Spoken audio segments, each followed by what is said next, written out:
Olá, Verbaliza no ar. É um prazer receber vocês aqui mais uma vez.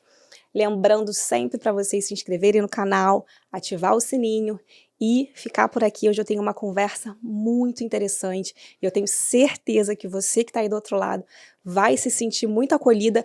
E se você tiver alguém, uma parente, uma irmã, uma prima, uma amiga que esteja passando por esse momento que eu vou falar aqui, encaminhe esse episódio para ela. A gente vai falar aqui hoje sobre... Primeiro, eu criei assim uma historinha aqui, ó. Tem gente que vive história de amor e tem gente que vive história de terror. E a gente vai falar sobre isso, sobre os bastidores de relacionamentos abusivos, de relacionamentos onde, tanto a maioria mulheres, a gente vai falar aqui basicamente mais de mulher, mas também pode acontecer com homens, a gente sabe disso. A gente vai falar de narcisismo, a gente vai falar de muita coisa delicada que eu tenho certeza que, no fundo, você vai aproveitar aqui esse episódio e vai fazer aí uma leitura do seu relacionamento e vai começar a olhar com outros olhos. Eu tô aqui com ela, que é psicóloga, especialista em recuperação de relacionamentos abusivos, e ela cria um conteúdo muito especial no Instagram, nas mídias sociais, conteúdos de valor, muito empáticos, que acolhem muitas mulheres. Eu estou aqui com a Andressa Taqueta. Muito obrigada. Muito obrigada, eu que agradeço pelo convite, é um privilégio estar aqui para levar esse conhecimento, esse acolhimento e o caminho, né, para sair desse lugar de dor e ir para um lugar de paz, de realização, né. Também vamos falar de relacionamentos saudáveis, né. Isso é muito bom, e tá... A gente tem falado muito de relacionamento abusivo pela internet, mas vamos levar alguma coisa de relacionamento saudável também, né? Exato. Então, para começar, de praxe, a Andressa, vocês veem que ela participa de muitos programas, muitos podcasts, mas eu quero muito saber, primeiro, antes de tudo isso, quem é a Andressa Taqueta, antes da psicóloga, onde você nasceu, onde se criou, como é que foi a sua vida, a sua infância? Onde você nasceu, onde se criou, o que come. Isso, meio Globo Repórter. Eu sou de Londrina, do Paraná, já percebeu pelo meu sotaque, né? Achei que fosse paulista, mas é do sul. Não, outro dia eu fui num restaurante aqui no Rio, pedi um hambúrguer, aí o cara, o quê? Eu falei, o que você vende aqui, né? Dele é hambúrguer, então é isso mesmo que eu quero. Sou de Londrina, Paraná. Vim para cá, para o Rio, para estudar inicialmente para concurso público. Psicologia não é a minha primeira graduação. E aí quando, depois de passar no concurso, eu comecei a dar aula de administração para concurso público e eu comecei a ajudar as minhas alunas em relação à mentalidade, a mudar a mentalidade para crescer, para evoluir, ao invés de ser guiadas pelo medo de não conseguir, pela crença de incapacidade, transformando essas crenças em eu posso, eu consigo, eu quero, eu vou. E isso foi muito, assim, foi maravilhoso nessa época. E aí eu falei, nossa, eu adoro ajudar as pessoas. E aí eu comecei várias formações na área do desenvolvimento humano, terapia sistêmica, e aí eu falei, não, é realmente isso que eu amo fazer. E aí fui fazer a graduação em psicologia. E ali, quando você começou a sua graduação em psicologia, você logo de cara já identificou com que você gostaria de trabalhar com relacionamentos ou... Não, na verdade eu sempre falo que esse nicho me escolheu, porque muitas pessoas falavam do meu relacionamento com meu marido, dá dicas, ou como assim, vocês não brigam, como assim? Porque o nosso relacionamento é muito tranquilo, muito leve, então os amigos em geral sempre falavam isso, né, minhas amigas também. E eu falei assim, vou falar sobre relacionamentos. Na época, em 2020, quando veio a pandemia, né, a gente saiu do offline, veio para o online, eu falei, agora eu preciso colocar, colocar a cara aqui no falar mais. Eu já tinha um Instagram, mas ainda não tinha uma voz muito ativa. E aí eu falei, ótimo, eu vou falar sobre relacionamentos, já que é o que todo mundo pede para mim, e inclusive nos atendimentos, o que acabava chegando para mim era relacionamentos. Então eu acabava muito, né, ajudando as pessoas a melhorarem relacionamentos, já tinha bastante casos também de pessoas que viviam um relacionamento abusivo, né, resgate da autoestima, tudo ali eu falei assim: "Bom, é isso". E quando eu comecei a falar ativamente nas redes, tudo foi se guiando e de repente eu vi, eu só estava falando de relacionamentos abusivos, eu estava ajudando essas mulheres a enxergarem o seu valor, a entenderem, né, que aquilo não era saudável, que é possível viver algo leve, que elas merecem ser felizes. E assim, virou muito uma missão mesmo, um propósito, porque eu conhecia essa dor. Eu já tinha vivido, uma sequência de relacionamentos tóxicos, onde eu fui desrespeitada, traída. Eu era uma pessoa muito insegura, eu não conseguia me posicionar, não conseguia dizer não, não conseguia estabelecer limites, aquela boazinha que vive Uhum. para agradar todo mundo. E eu mergulhei no meu processo de cura e foi estando saudável, me resgatando, me amando, que eu me conectei com uma pessoa saudável. Entendi. E por isso que, assim, foi muito natural, e eu falo que, assim, esse nicho me escolheu, porque é tão maravilhoso, assim, eu vejo pessoas que, mulheres principalmente, que é o nicho que eu mais atuo, que chegam, assim, desacreditadas da vida, acham que nunca vão ter um relacionamento feliz, acha que não merece aquilo, né, eu tenho um dedo podre, eu nunca mais vou encontrar alguém".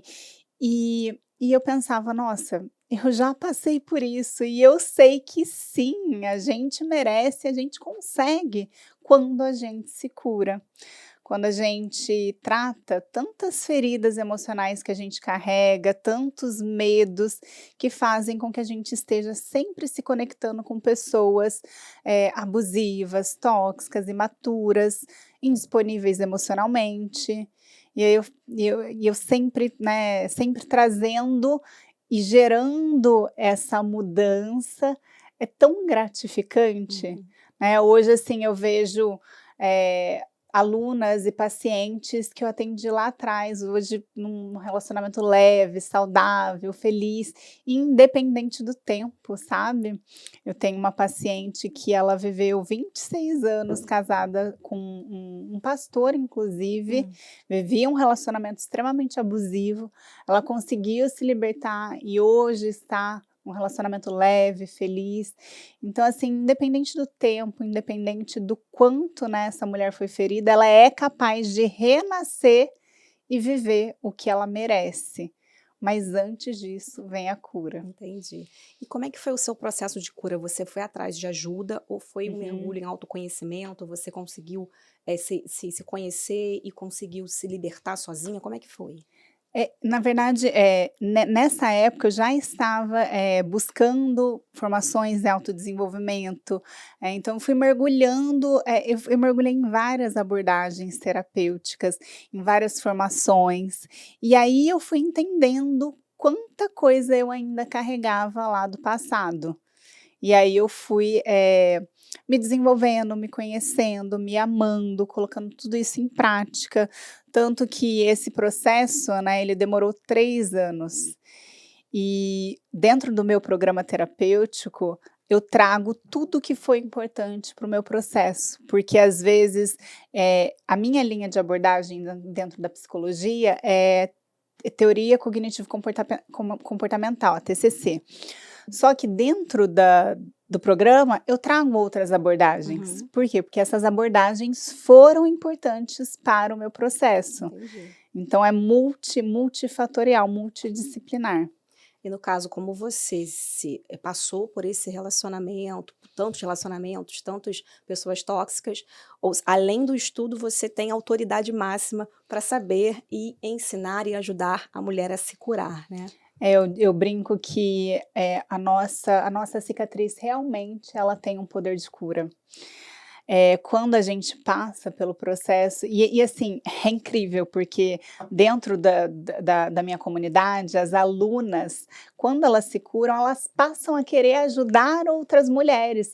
Muitas mulheres saem querendo fazer graduação de psicologia, muitas saem buscando, né, uma formação em terapia e começa um movimento maravilhoso de salvar outras mulheres. Muito legal. Porque você sai com aquilo, meu Deus, é possível, e aí elas querem levar isso para outras mulheres, assim, é maravilhoso. Porque assim, pelo que eu vejo, né, eu acredito que eu vivi relacionamento abusivo lá atrás, mas eu já até falei isso aqui com uma outra pessoa, que sempre existiu relacionamento abusivo desde os tempos mais primórdios da Sim. humanidade. Só que de um tempo para cá, né, vamos colocar aí, eu não sei, 10 anos, é que essa palavra relacionamento abusivo, ela tem vindo, né, e as pessoas estão tomando posse disso, falando, assumindo, eu tenho, eu preciso sair, eu não consigo, enfim. Agora, você falou lá 2020, mais ou menos, quando você começou. Você acha que 2020, com a pandemia, as pessoas presas dentro de casa, as mulheres convivendo com seus parceiros, maridos ou parceiras, porque relacionamento abusivo pode ser mulher com mulher, homem com Sim, homem. sim. Você acredita que a pandemia fez com que esse termo e tudo isso viesse muito mais à tona? Ah, com certeza, porque antes cada um ia para um canto. As pessoas muitas vezes não tinham convivência, e aí na pandemia tiveram que os 2, né, conviverem ali no mesmo espaço. Então os abusos, eles ficaram mais notórios.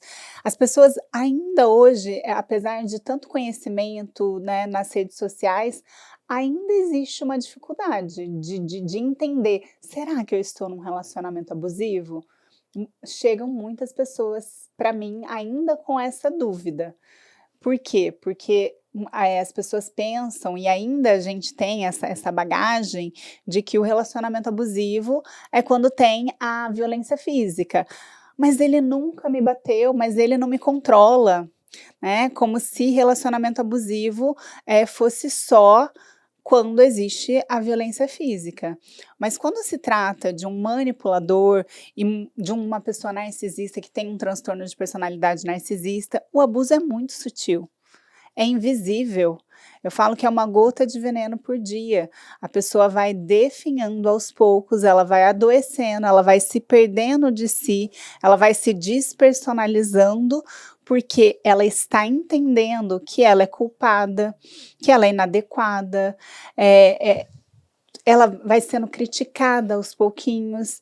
Então ela pensa, eu preciso me moldar para agradar o outro, para recuperar o afeto, o carinho que eu tinha.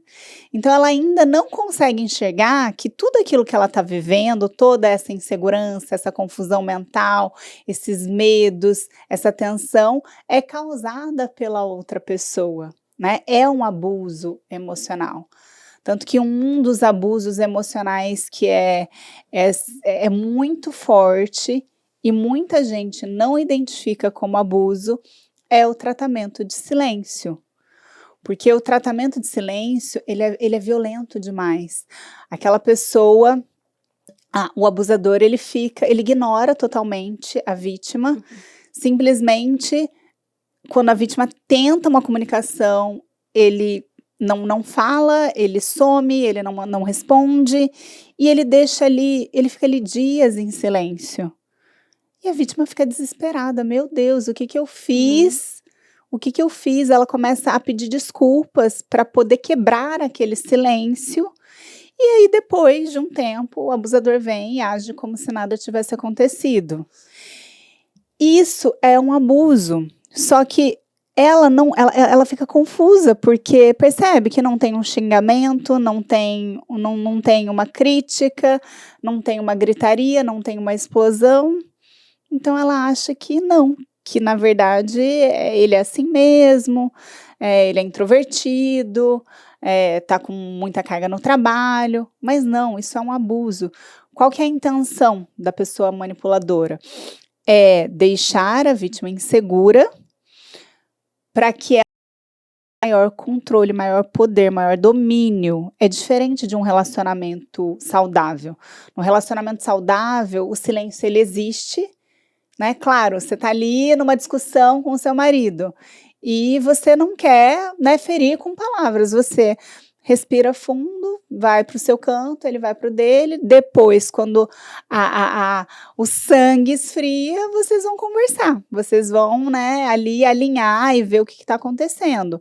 No abuso, não existe isso, não existe conversa, não existe diálogo, é um adestramento. Então a pessoa vai, deixa a outra insegura, volta, age como se nada tivesse acontecido. E aí o que a vítima vai pensar? Qual que foi a associação dela? Eu não vou mais confrontar, eu vou pisar em ovos, porque qualquer coisinha, essa pessoa ela pode me dar esse tratamento de silêncio. E aí vai vir um sofrimento. Então ela começa a medir cada palavra, começa a fazer tudo para agradar o outro. E se ela questionou uma curtida no Instagram, uma curtida, uma conversa, um contato, e aí o abusador vai lá e dá um tratamento de silêncio nela. A hora que ele volta como se nada tivesse acontecido, jamais ela vai tocar no assunto da curtida, daquilo que ela não gostou, porque ela não quer viver o tratamento de silêncio, que é muito desesperador para a vítima. Como se fosse um castigo, né? É um castigo, é uma punição, Entendi. É um adestramento para que ela não confronte ele. Agora, Andressa, o abusador, ele é sempre narcisista? Isso é uma regra? Não. Todo narcisista, ele é um abusador. Ele tem a necessidade de controle, de poder, de domínio sobre as emoções da outra pessoa. Mas nem toda pessoa abusiva tem o transtorno de personalidade narcisista. O que um relacionamento abusivo tem? É a questão do poder, do controle, da violência psicológica, física, patrimonial, sexual. E também qual que é a diferença do relacionamento abusivo para o relacionamento tóxico? Todo relacionamento com um narcisista, ele é abusivo. Se ele é abusivo, ele é tóxico. Por quê? Porque o relacionamento tóxico é todo aquele relacionamento que adoece a pessoa, que tira o brilho, que tira a paz. A pessoa já não ri mais, ela já não tem vontade de estar com os amigos, afeta o cognitivo, ela não consegue se concentrar, ela tem falhas na memória, falta de foco, afeta a saúde emocional, ela está sempre ansiosa, angustiada, afeta a saúde física, então ela começa a desenvolver doenças psicossomáticas, ou o corpo inflama por causa do nível de estresse que ela está. Então, o relacionamento tóxico é aquele que adoece. Nem todo relacionamento tóxico é abusivo ou narcisista. Ou seja, existem relacionamentos que adoecem, mas não são abusivos. Então, uma pessoa que está ao lado de uma outra pessoa, que tem valores totalmente diferentes, objetivos diferentes, ou uma pessoa é extremamente necessitada de carinho, de afeto, a outra pessoa já é mais introspectiva, mais fria.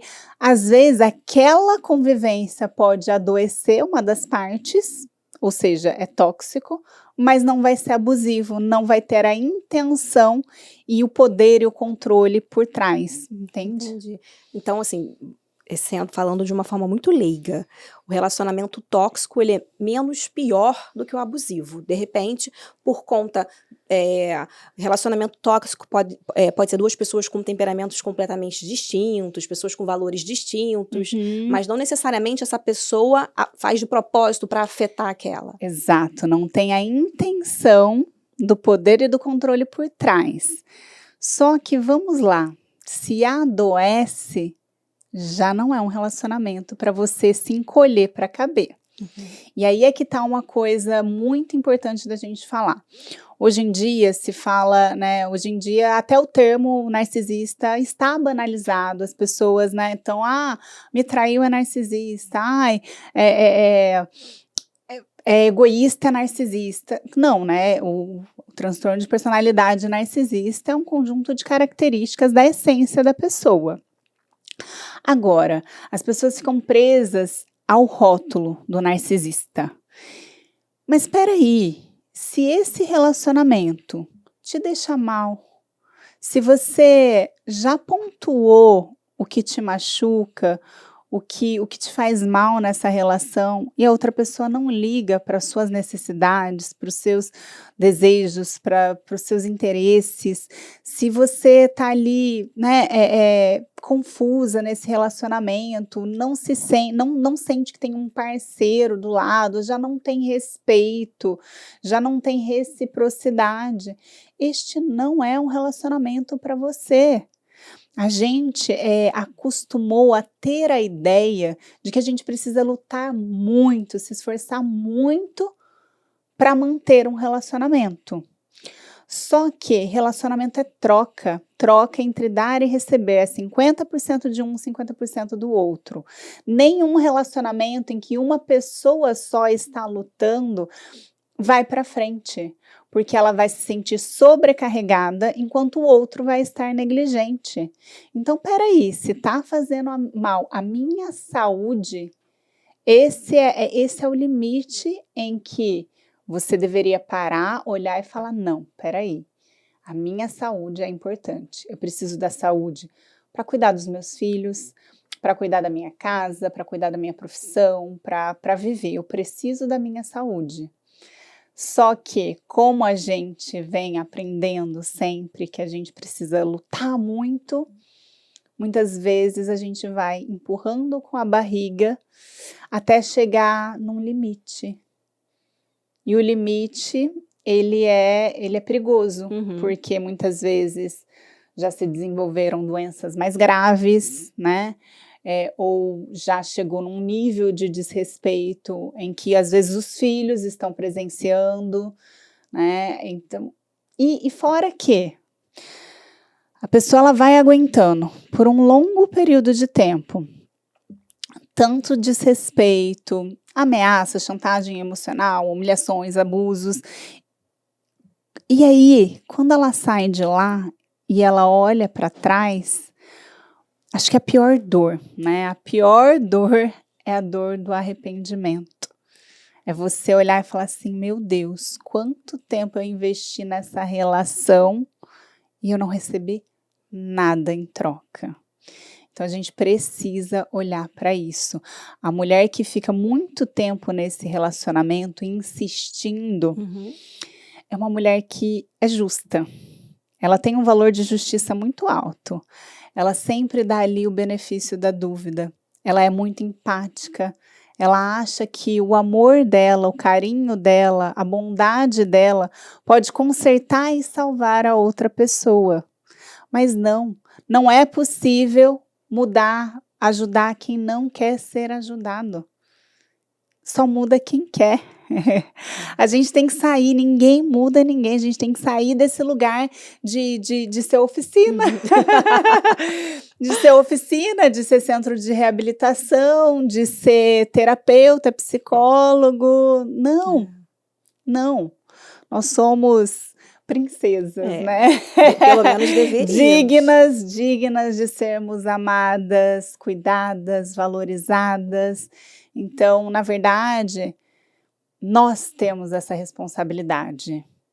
A gente fica muito, porque o narcisista fez isso comigo, ele me traiu, me humilhou, fez isso, fez aquilo. Tá, fez, te humilhou, te destruiu, foi cruel com você, porque esse é quem ele é a essência dele. Mas espera aí, e você? Quem você é que aceitou, que se conectou com uma pessoa assim, aceitou todo esse desrespeito, insistiu, quis salvar, lutou por essa pessoa? Então, um relacionamento narcisista revela a nossa falta de amor próprio.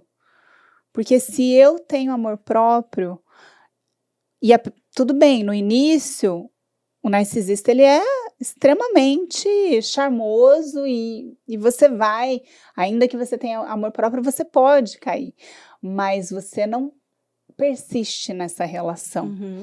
O que você está buscando ali é preencher uma falta, um buraco que existe ali dentro, que você vem carregando desde a infância e que você deposita nas mãos do narcisista. Entendi. E o que acontece, pelo menos é que eu vejo, com algumas mulheres, é que se ela consegue se livrar de um narcisista, mas ela não está ainda com um processo de cura, ela cai na mão de outro. É tendencioso isso, não é? É. Perfeito o que você colocou, porque é isso que acontece. Enquanto essa mulher ou este homem não se cura, vai repetir o padrão. Por quê? Qual que é o padrão dessa pessoa? O padrão dessa pessoa é se sentir visto, se sentir especial, se sentir amada. E a pessoa narcisista, no início, ela é intensa, ela te preenche de todas as maneiras. Então, quando há essa lacuna emocional, esse vazio, essa carência, a pessoa ela vai desesperadamente colocando todas essas necessidades nas mãos da outra pessoa. Então, ela acaba se conectando com este padrão.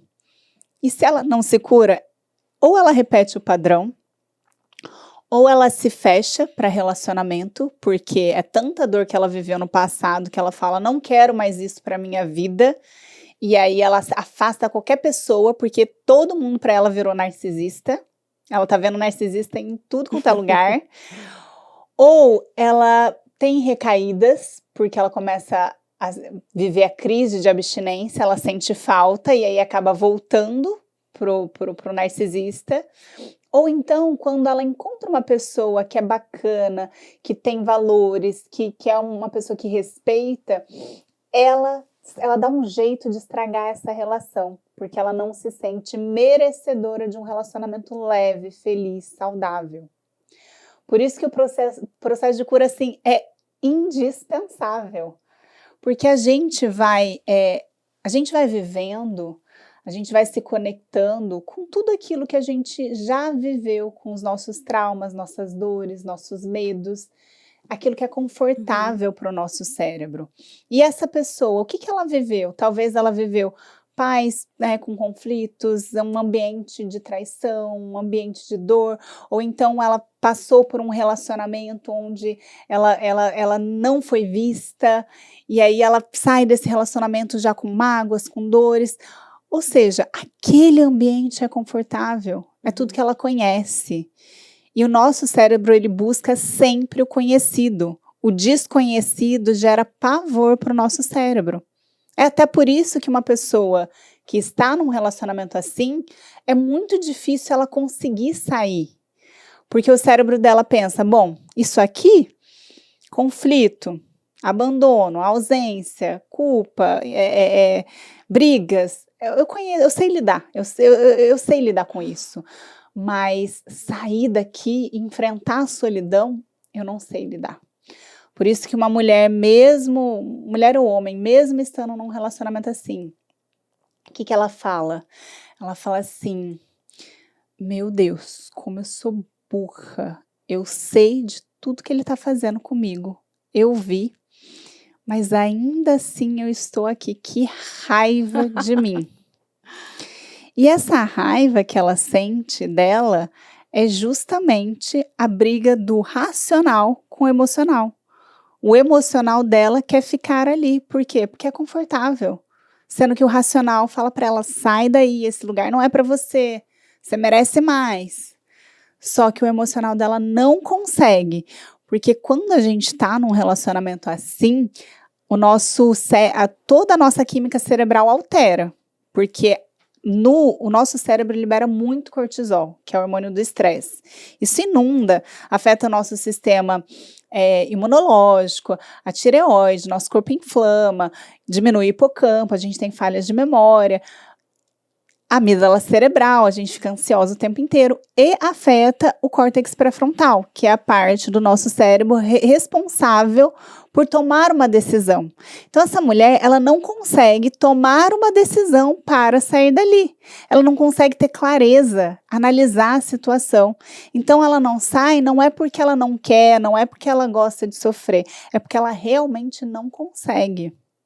Fisiológico, né?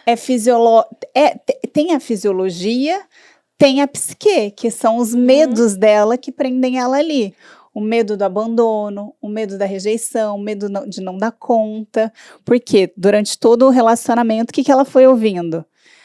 Você vai ficar sozinha, você tem sorte de eu estar com você, porque você só é quem é porque eu te ajudei. Se você sair dessa relação, você nunca vai encontrar alguém igual a mim. Você tinha que ser grata pelo que eu faço. Então, o narcisista, ele coloca para aquela outra pessoa que, nossa, você é uma ingrata, porque olha o que eu faço por você. Então, ele pega o mínimo e fala que, nossa, ele é maravilhoso. Só que como essa pessoa não tem referência do que é mínimo e do que realmente é algo para se valorizar, né, dentro de um relacionamento, ela acha que, meu Deus, eu tenho que ser grata, né, eu tô sendo ingrata. Então, fica tudo muito confuso dentro da cabeça da vítima. Gente, eu tô com uma raiva de homem narcisista, mulher, de gente assim. E engraçado, você tá aí falando e eu consigo visualizar algumas pessoas que eu conheço que estão passando por esse momento, né? Eu consigo, você tá falando comigo aqui, eu tô imaginando uma determinada pessoa, né, que convive até bastante comigo, ela vai assistir, ela sabe que eu estou falando dela. E aí o que acontece?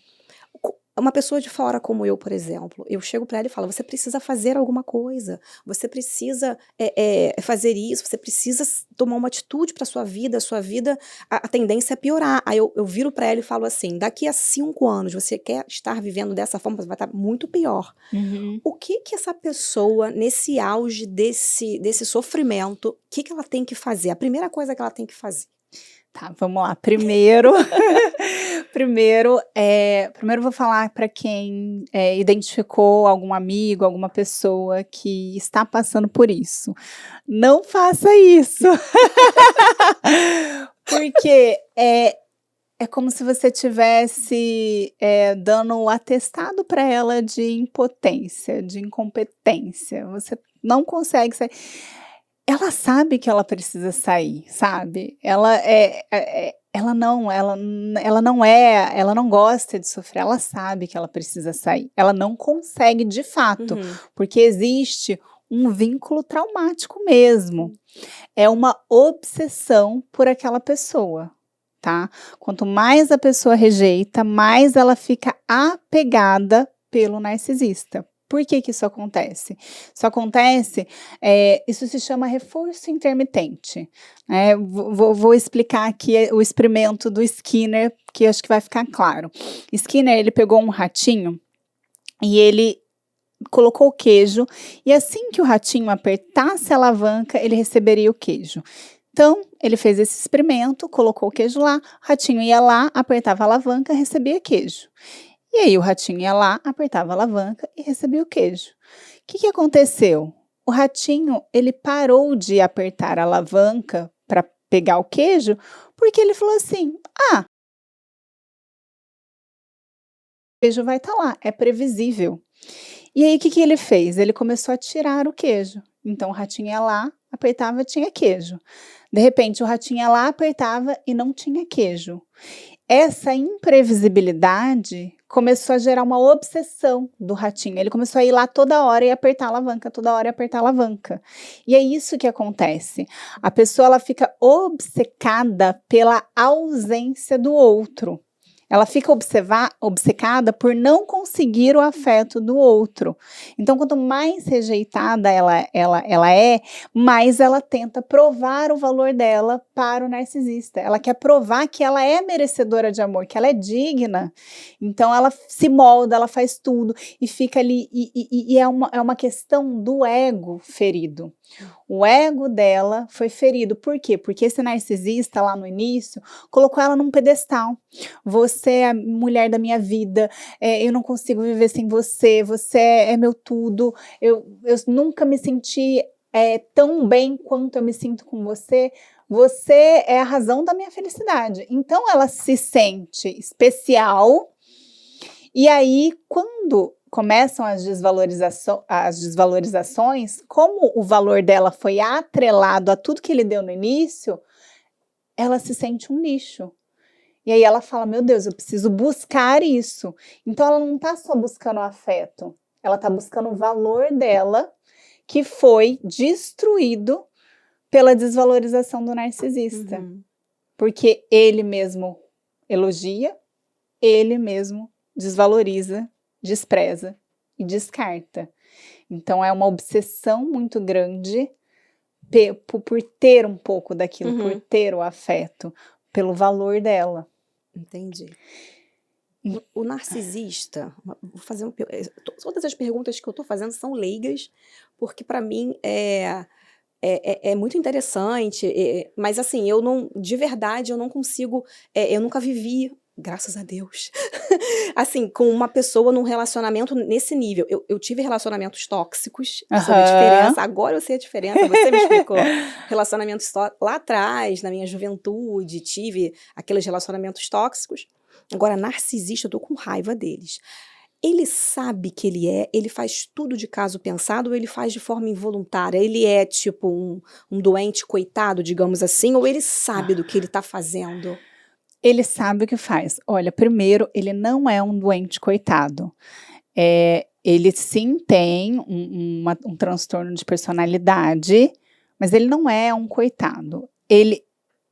Esse transtorno ele foi desenvolvido na infância, sim, pelos abusos que essa pessoa passou, abuso, negligência, abandono, dor, ou uma superproteção, mas ele cria uma capa, um falso eu, uma identidade de superioridade.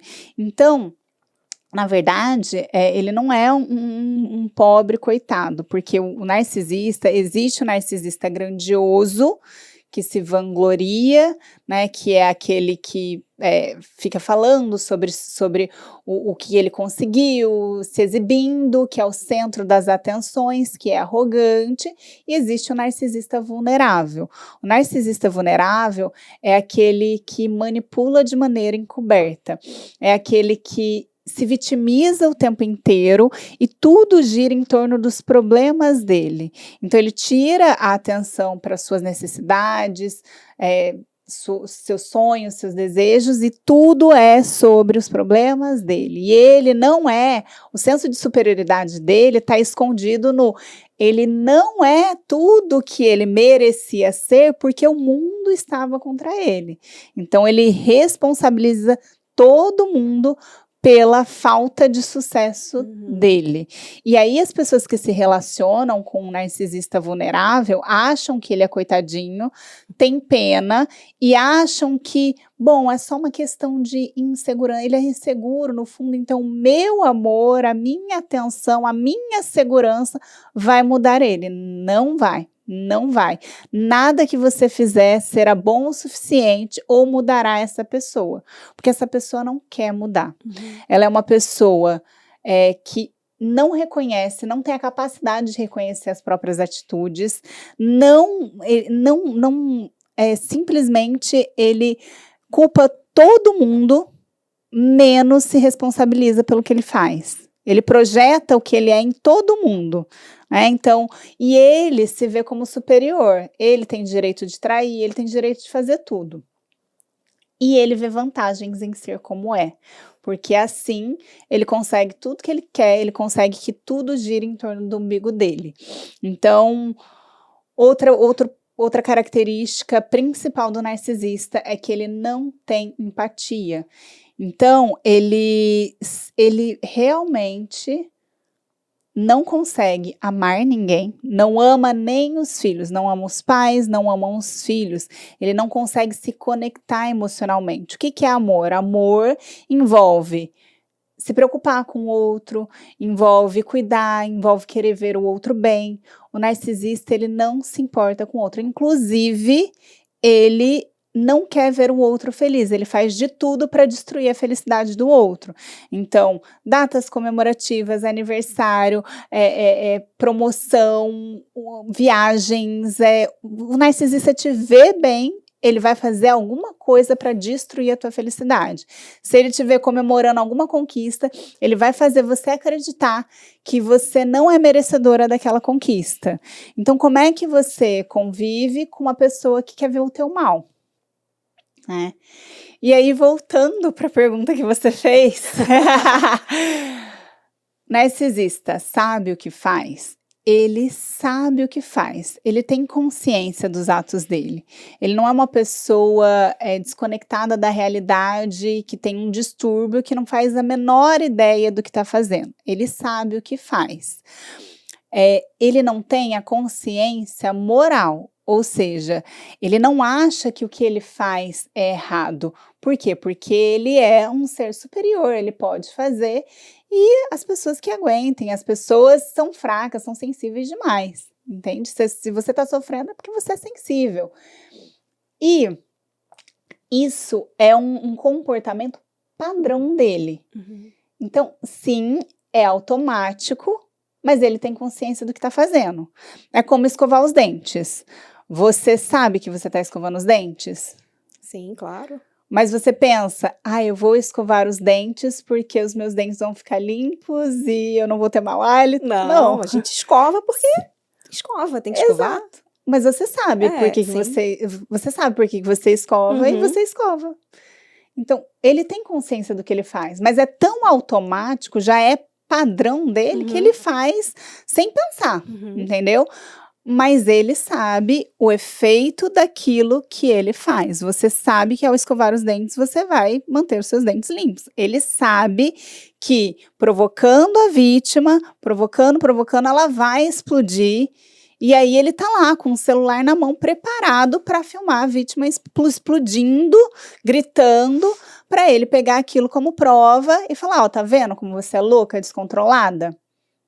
Ele esbarrou ali no celular? Não, ele pensou e fez aquilo. Ficou ali calculando tudo? É automático, ele faz, porque isso já faz parte do padrão dele, as manipulações, né, o tratamento de silêncio. Ele não fica analisando qual estratégia que eu vou usar agora. Sim. Não, ele vai testando, porque já faz parte de quem ele é. Entendeu? E assim, uma mulher ou um homem que esteja começando um relacionamento, como é que ela... Os primeiros sinais de que ela está se envolvendo com um narcisista, por exemplo, né? Todo mundo que trata o outro bem vai ser narcisista, não. Mas como é que... Quanto tempo de convivência, como é que são os sinais para você identificar? Opa, peraí, comecei esse namoro aqui, mas tá esquisito. Olha, eu acho...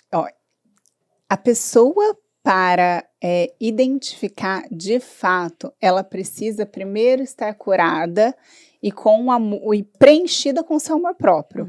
Por quê? Porque o narcisista é extremamente manipulador, sedutor. Então, no início, ele não vai dar os sinais. Só que, se a pessoa está preenchida com o amor próprio dela, ela enxerga os sinais. Por quê? Porque o narcisista ele vai ser perfeito demais. O narcisista ele vai ligar de manhã, no almoço, à tarde, à noite, de madrugada. É um exagero. É algo que, assim, uma pessoa normal não consegue ter essa dinâmica, porque ela tem várias coisas para fazer no dia a dia. Ela tem trabalho, tem filho, tem várias coisas. Agora, o narcisista é exagerado. Por estratégia. Ele vai. Um dos critérios, uma das características dele é a fantasia, é o amor idealizado. Então, no início, ele fantasia a vítima. E ele cria uma vítima perfeita que vai atender todas as necessidades dele. E aí, ele precisa conquistar essa vítima, então ele vai analisando os gostos, o estilo de vida, os valores, as opiniões, e ele espelha essa vítima e se apresenta para ela, vai mostrando que ele tem tudo, que eles são alma gêmea, que se identificam em tudo. E aí ele vai desenhando na mente da vítima um futuro com tudo que ela sonha.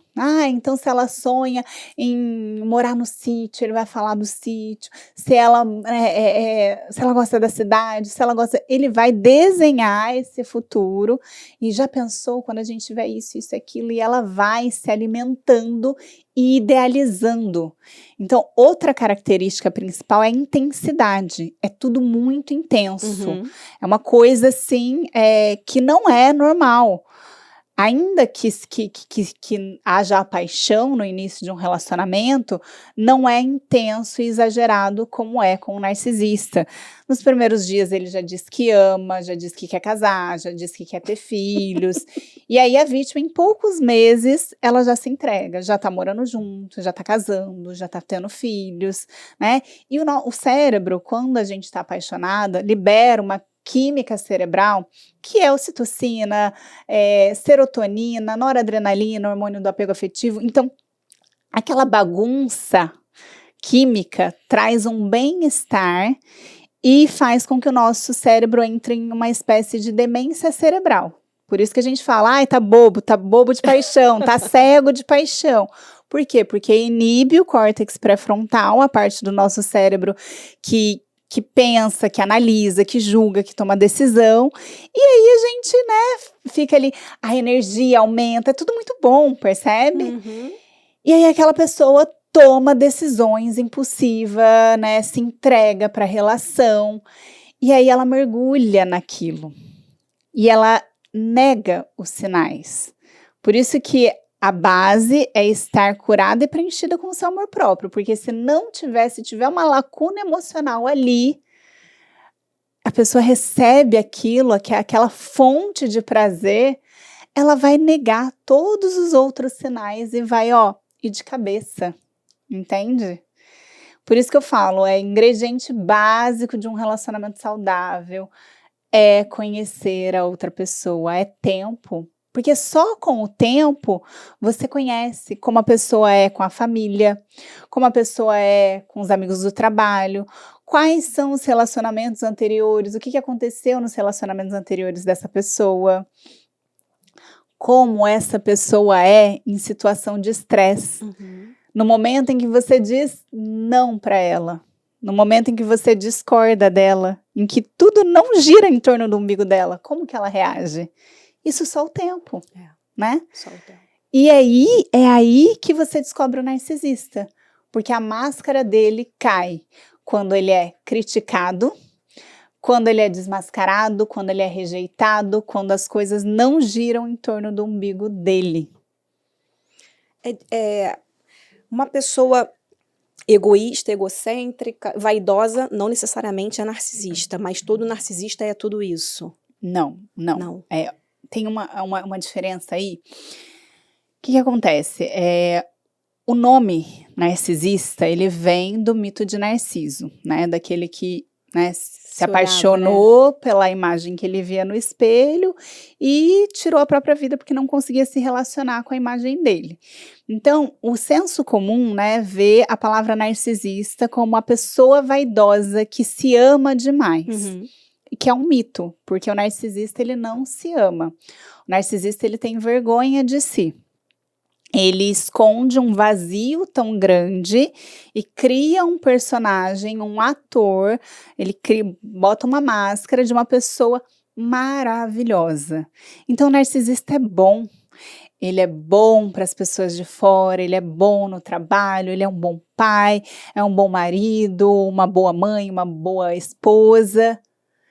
Mas dentro de casa é que ele tira a máscara e mostra quem ele verdadeiramente é. Então, da porta de casa para fora, ele vai ser super gentil. Aliás, é uma pessoa que está sempre na igreja para passar uma imagem de santo, de puro. É uma pessoa extremamente generosa, ajuda as pessoas na rua. É uma pessoa encantadora. Todos amam o narcisista. Ele só é ruim para as pessoas que convivem com ele. É por isso que a vítima fica extremamente confusa.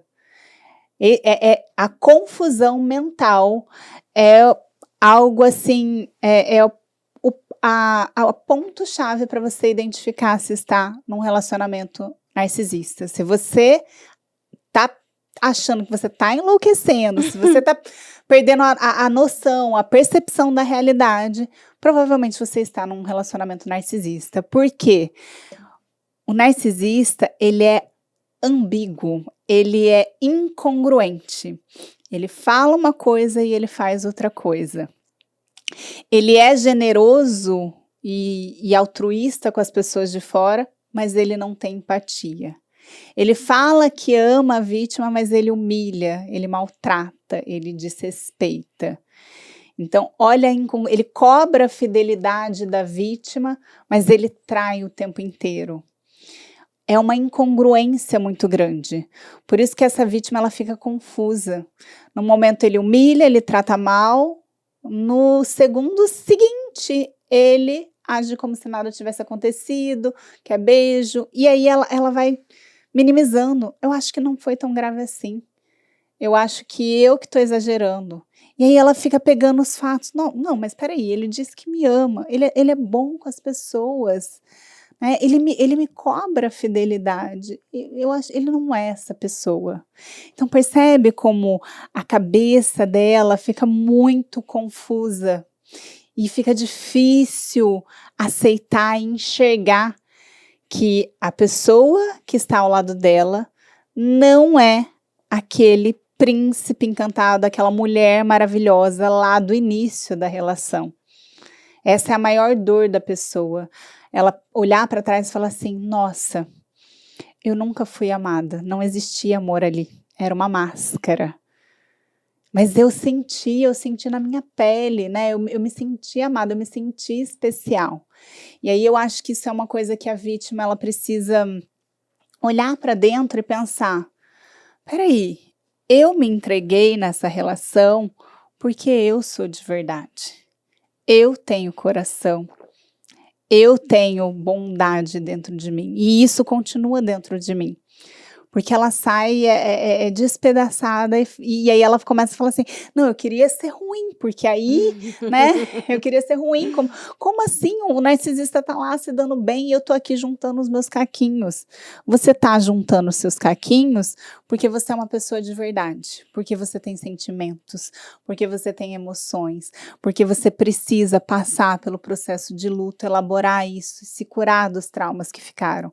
Ele vai trocando e aí ele vai continuar com aquela vida vazia, vai para outra vítima, supre, suga, né, suga o brilho, suga a energia, suga a identidade, depois descarta e vai para a próxima. Então, é isso que, né, eu acho que essa é uma questão que fica muito depois que uma pessoa sai de um relacionamento assim, um sentimento de injustiça. Com certeza, não é por menos, né? Tá ali na pele daquela pessoa realmente. Agora, o narcisista, a gente considera ele como, não sei, um psicopata? Ele pode ser, tem a ver? Tem a ver? Tem, olha só. Existem 4 transtornos de personalidade da categoria B, que são pessoas impulsivas, manipuladoras, e instáveis emocionalmente, que é o borderline, o histriônico, o narcisista e o antissocial, que é psicopata, né? Então, eles estão na mesma categoria porque eles têm essa similaridade da instabilidade emocional. Agora, qual que é a diferença do narcisista e do psicopata?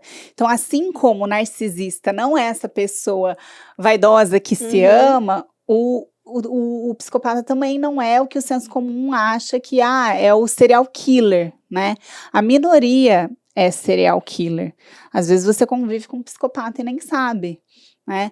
Qual que é a diferença do narcisista e do psicopata?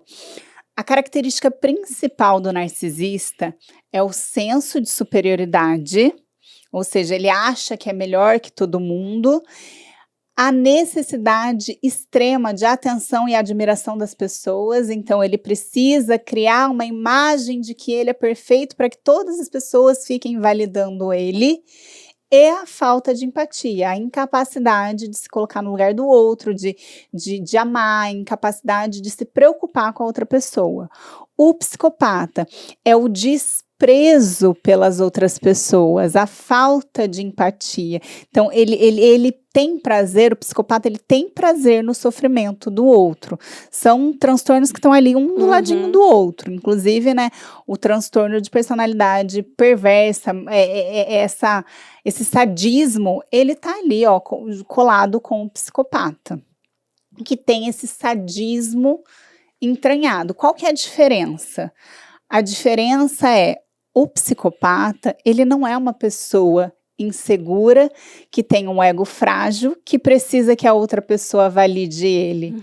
Não, ele não tá nem aí para o que o outro pensa dele. Ele não vai criar uma imagem de bonzinho, não vai ser generoso para que as pessoas fiquem validando ele. Ele não tá nem aí, né? Já o narcisista, a dor do narcisista é ser criticado, é ser desmascarado, é ser rejeitado. O psicopata não tá nem aí com a rejeição. Então, eu acho que essa é uma maneira muito importante de identificar como é que a pessoa reage quando você critica, quando você rejeita, quando você não faz tudo que aquela pessoa quer, não admira, não venera. Aí você vê a reação. O narcisista, ele vai explodir, ele vai reagir de forma emocional, ou ele vai punir a vítima, porque ele precisa dessa validação.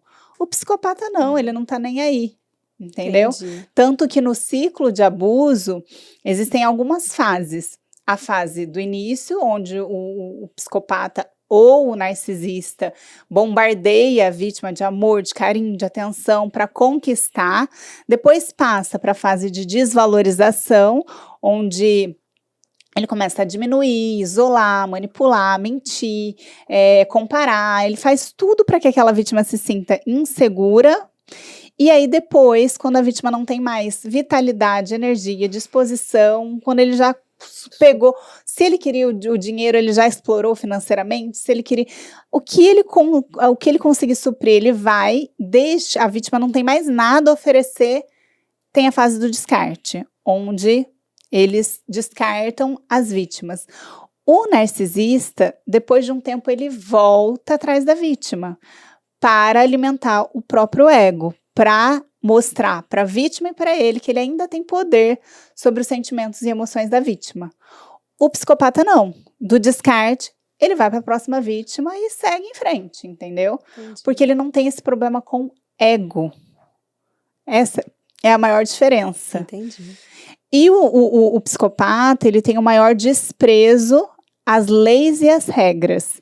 Então, ele tem uma tendência criminosa maior. Já o narcisista, ele não, esses limites jurídicos, ele já recua. Por quê? Porque ele não quer ser visto como um criminoso, ele não quer ter uma Maria da Penha nas costas dele, ele se importa com a imagem que ele passa. Tanto que dentro do relacionamento, e até depois que ele sai, ele faz a campanha de difamação.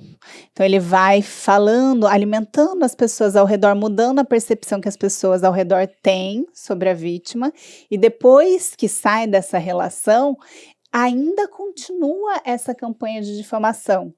Para quê? Para que as pessoas achem que o problema estava na vítima, e ele saia por cima como bonzinho, e a vítima saia como a vilã da história.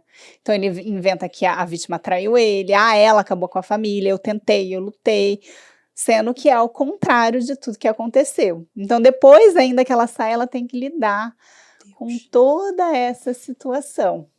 Gente, é muito difícil, gente. Não, e ainda tem o descarte reverso, que é quando o narcisista ele vai fazendo de tudo para que a vítima saia da relação e ela saia como a vilã, como a pessoa que quis sair, que estragou, e ele saia como o coitadinho que foi abandonado, a vítima.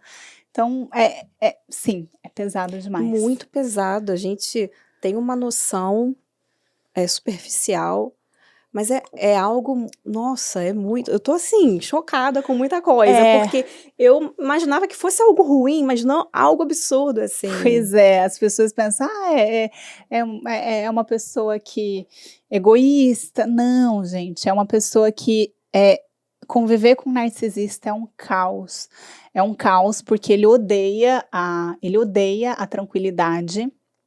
Ele realmente não consegue ficar em paz com o silêncio, porque isso faz com que ele acesse esse vazio que ele carrega. Então, ele está sempre criando um conflito, criando um caos. Ele também é uma pessoa tendenciosa a vícios, vício em pornografia, vício em bebidas, em vários tipos de vícios, porque ele precisa suprir esse vazio o tempo inteiro. Ele precisa sempre de uma próxima vítima, de uma próxima conquista, um próximo bem material para ele se mostrar. Não tem tranquilidade com uma pessoa assim. E também não tem diálogo. Ingrediente básico de um relacionamento saudável é respeito, diálogo e reciprocidade. É o que não tem num relacionamento narcisista.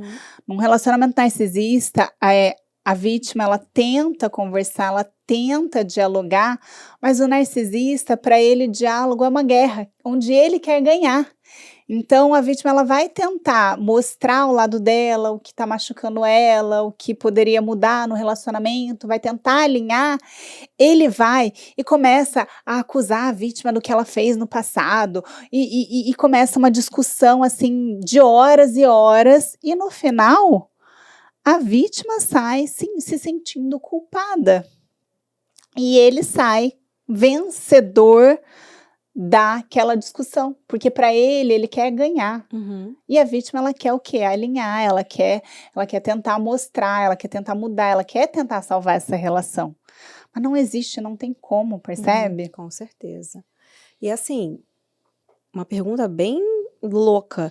Existe alguém que já foi narcisista, se curou, ex-narcisistas, alguém que chegou e falou, eu era assim, me curei, não sou. Pode acontecer isso? Mas para a pessoa ter essa noção, assumir isso deve ser, ela tem que chegar a que ponto? Então, primeiro que existe a dificuldade de assumir, né? Ele não se assume, o narcisista não se assume nunca. Ele é melhor que todas as outras pessoas. E se ele identifica, né, essas características, ele fala, nossa, como eu sou diferente, tá vendo? Eu sou melhor que todo mundo. Você é fraca demais, você é sensível demais, você é muito dramática. Eu sou bonzão, eu sou poderoso. Quando é que ele busca terapia? Normalmente quando ele já perdeu todo o suprimento. Então ele, né, perdeu o emprego, perdeu o casamento, perdeu as outras vítimas. Quando ele começa a perder tudo e ele entra em contato com isso, né, o mundo não está girando em torno do umbigo dele, vem uma frustração e aí ele busca a terapia, mas ele não busca para ser uma pessoa melhor. Eu recebo várias pessoas, né, e a primeira pergunta que, eu identifiquei em tudo que você falou, e aí eu falo, e por que você quer o tratamento? Eu posso te ajudar, mas por que você quer o tratamento? Qual que é o teu objetivo? Qual que é a tua motivação? E aí sempre a mesma. É porque eu quero ter de volta isso, eu quero ter de volta aquilo. Então não é para ser uma pessoa melhor. Então aí não existe mudança, nem tem como eu começar um tratamento com uma pessoa que não quer mudar. Ela quer o quê? Ela quer só manipular a vítima de volta pro ciclo de abuso. O narcisista não muda justamente por isso, porque ele não reconhece e ele não tem empatia. Quando ele colapsa emocionalmente, chega nesse fundo do poço, sem todos os suprimentos dele, pode ser que ele venha para a terapia.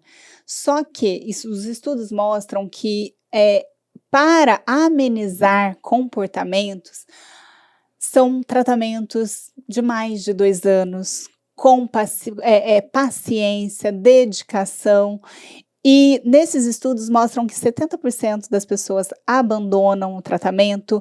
E o que a gente tem que entender?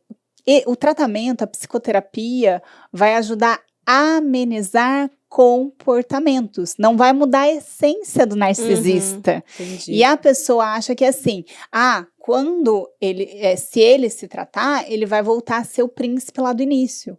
Mas não vai, porque nunca foi. Ele nunca foi o príncipe lá do início. Então, dentro da psicoterapia, ele pode, vamos supor que ele perdeu o emprego porque ele explodia e xingava os funcionários. Ele, de repente, de 0 a 10, ele vai explodir, ao invés de 10, ele vai para 5. Ou seja, ele pode ter um autocontrole maior. Mas ele não vai se tornar a pessoa empática, que tem conexão, que tem vínculo emocional, que se preocupa de fato com a outra pessoa. Não, não vai. Então, a pessoa que se relaciona com um narcisista, ela precisa matar a esperança de que o outro mude. Quantas vezes ele já prometeu mudança? Nunca mudou. Não vai mudar. Não vai mudar. Não vai realmente. Ai, eu tô assim, muito surpresa, com tanta informação que eu tive aqui agora. Então vamos lá, vamos falar só um pouquinho de relacionamento saudável. Pra gente viver um relacionamento saudável agora. Sim. O autoconhecimento também é primordial, né? Então dá dicas aí para as mulheres, que meu canal é basicamente mulher. Aqui a gente tá no YouTube, a gente tá quase chegando aos 14 mil, muitas mulheres.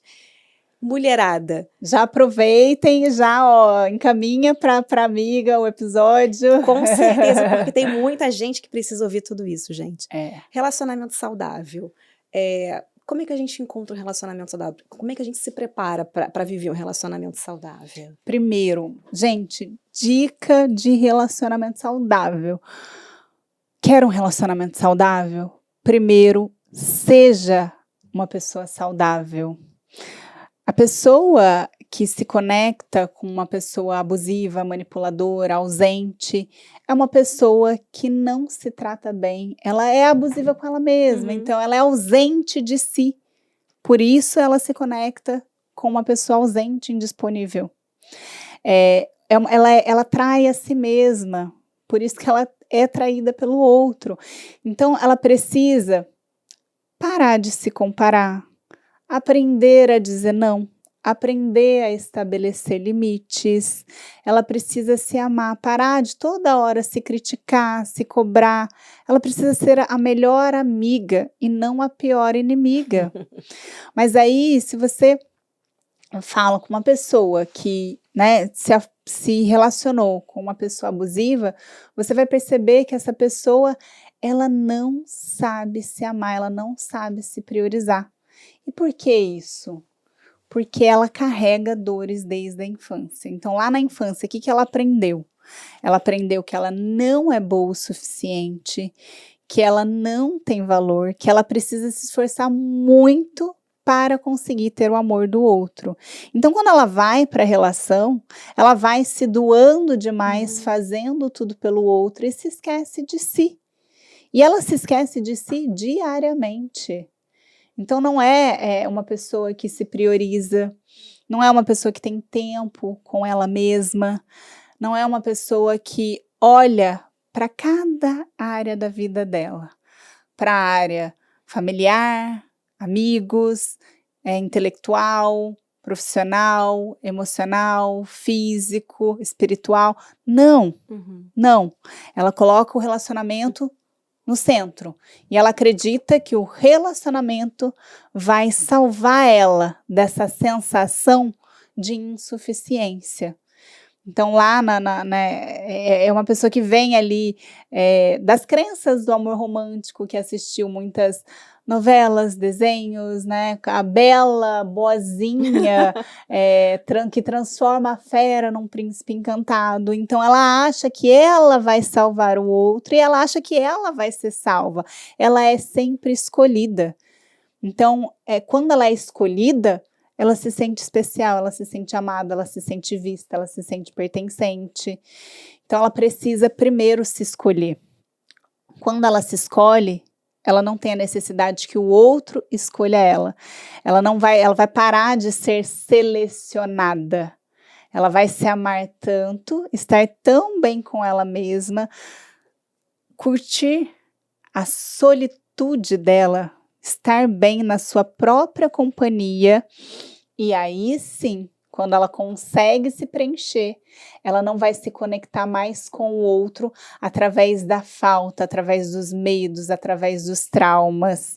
Não, ela não vai se emocionar, né? Aquela pessoa que já começa a se relacionar, já tá pensando, né? Na casa, nos filhos, no cachorro.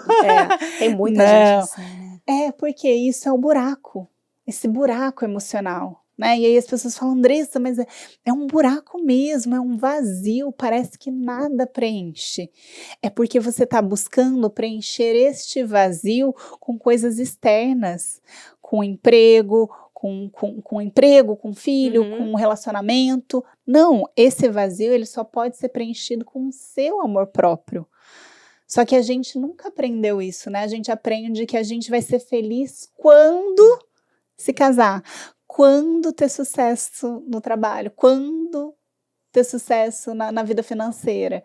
Então a gente fica sempre esperando algo externo para nos realizar internamente, mas não tem como. A realização interna, né, esse vazio, ele só pode ser preenchido com o seu amor próprio. E a gente precisa se curar, né?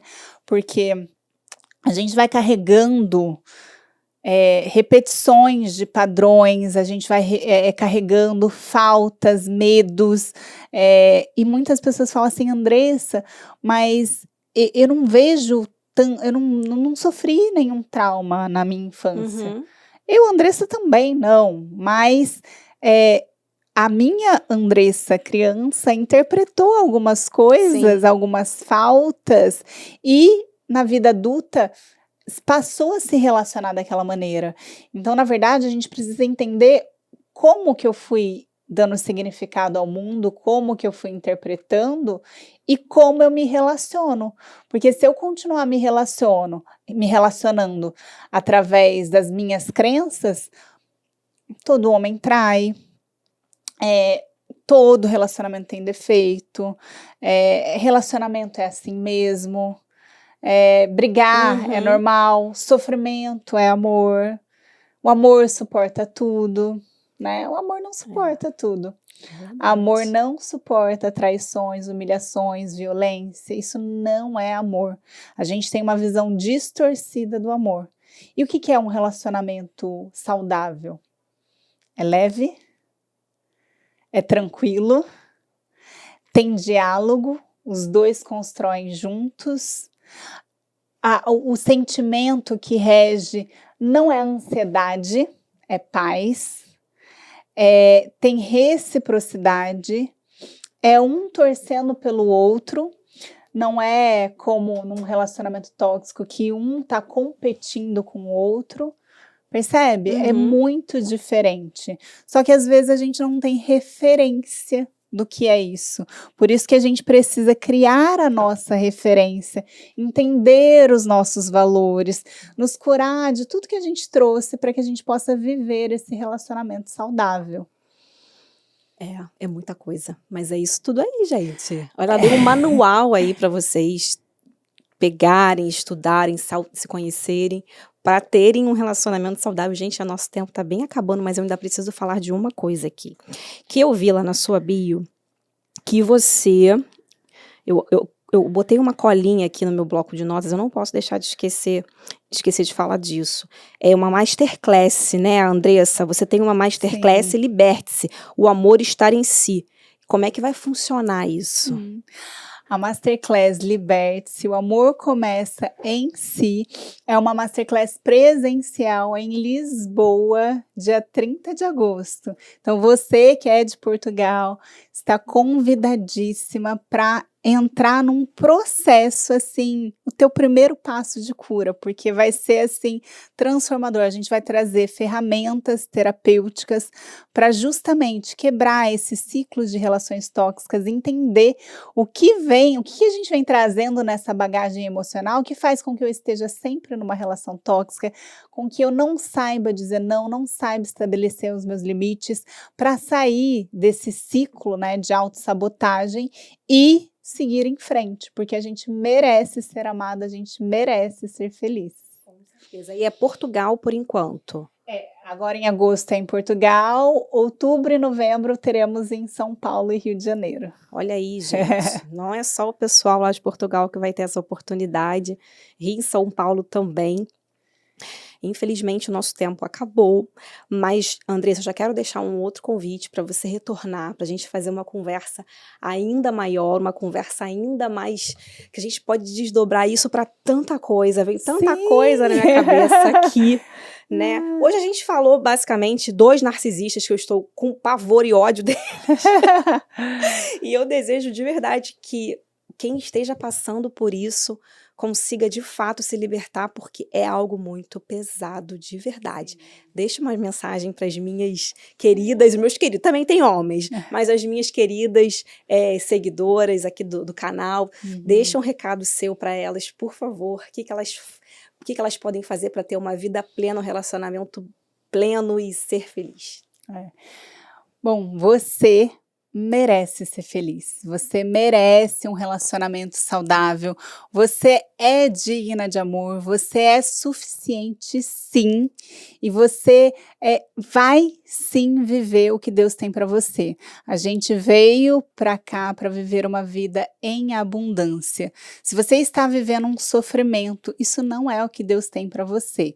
Então mergulhe dentro de si, né? Encontre ali a sua voz interior, né?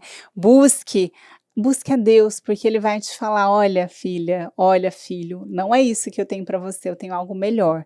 E você vai perceber que quando você se cura, quando você tira aquela sujeira debaixo do tapete, quando você olha para aqueles traumas, aquelas dores, tudo aquilo que está ali e que você muitas vezes não tem coragem de mexer, e você faz uma limpeza, você vai perceber que a tua vida começa a fluir. Porque você começa a viver a abundância, você começa a viver a felicidade, a paz, que todos nós merecemos. Então, não deixe de mergulhar nesse processo de cura, que eu tenho certeza que você vai perceber que existe sim uma vida maravilhosa pós-relacionamento abusivo e você merece. Gente, eu conversei com a Andressa Taqueta, foi uma honra, foi um prazer, eu adorei.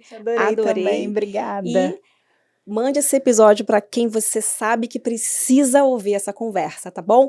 Se inscreva no canal, siga a gente aqui nas redes sociais, @verbalizapodcast, e eu espero vocês no nosso próximo episódio. Um grande beijo, fiquem com Deus e até a próxima. Tchau!